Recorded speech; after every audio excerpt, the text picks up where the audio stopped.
সমস্ত রাজনীতিকে পায়ের তলে ফেলে দিতে চায়। এই রাজনীতি বাংলাদেশে অচল। এই রাজনীতির পাহারাদারি যারা করতে পারবে তারা অচল মালে পরিণত হবে।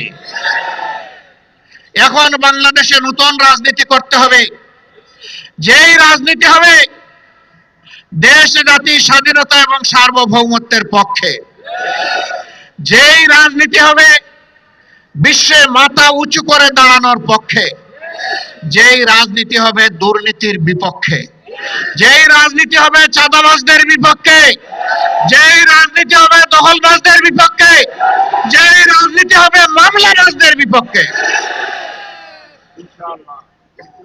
যেই রাজনীতি হবে দর্শনকারীদের বিপক্ষে। সম্মানিত বন্ধুগণ, আমরা শান্তির এক টুকরা বাংলাদেশ চাই। এমন বাংলাদেশ চাই যেই বাংলাদেশের প্রাণ হবে যুব সমাজ।